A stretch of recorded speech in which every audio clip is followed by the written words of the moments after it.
Dasanna grace ministry వారు నిర్వహించు ప్రవచనాత్మక విడుదల సభలు రివైవల్ జంక్షన్. ప్రవచనాత్మక విడుదల సభలు రివైవల్ జంక్షన్. తేదీలు 2026 మార్చి 11 మరియు 12 తేదీలలో అనగా బుధ గురువారములలో. సమయం ప్రతిరోజు సాయంత్రం 6 గంటలకు. స్థలం ఏలూరు రోడ్డు ఎస్వి కళ్యాణ మండపం ప్రక్కన గ్రౌండ్ లో, హనుమాన్ జంక్షన్.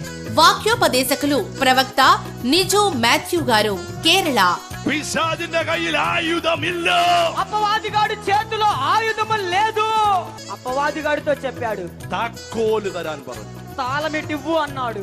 పిశాచు వచ్చేది తాకోల్. అపవాదిగాడు అడుగుతున్నాడు, దేని తాళము? ఏదన్ తోటത്തിൽ ആദാമിനെ കളിപ്പിച്ചു നീ വാങ്ങിച്ച తాకోల్.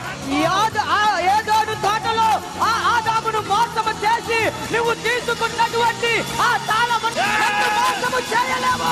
ఆదామును మోసము చేసి ఆ తాళము తీసుకున్నావే కానీ ఆ తాళము నాకు ఇమ్మని తీసుకున్నాడు. ముఖ్య అతిథులు బిషప్ పి జోసెఫ్ రాబర్ట్స్ గారు, హెచ్ జంక్షన్. ప్రవక్త నాయిన్ జాషువా గారు, ఏలూరు. తర్జుమా పాస్టర్ రాజు గారు. స్తుతి ఆరాధన బ్రదర్ సురేష్ కేఫా. సువార్త గాయకులు బ్రదర్ పాల్సన్ గారు. స్తుతి ఆరాధన పాస్టర్ జాన్సన్ గారు. రండి, ఒక గొప్ప ఉజ్జీవాన్ని, అద్భుతమైన కార్యములను పొందుకోవడానికి. ప్రేమతో ఆహ్వానించువారు పాస్టర్ దాసన్న గారు, సంఘ సభ్యులు. మరిన్ని వివరాలకు 7416765399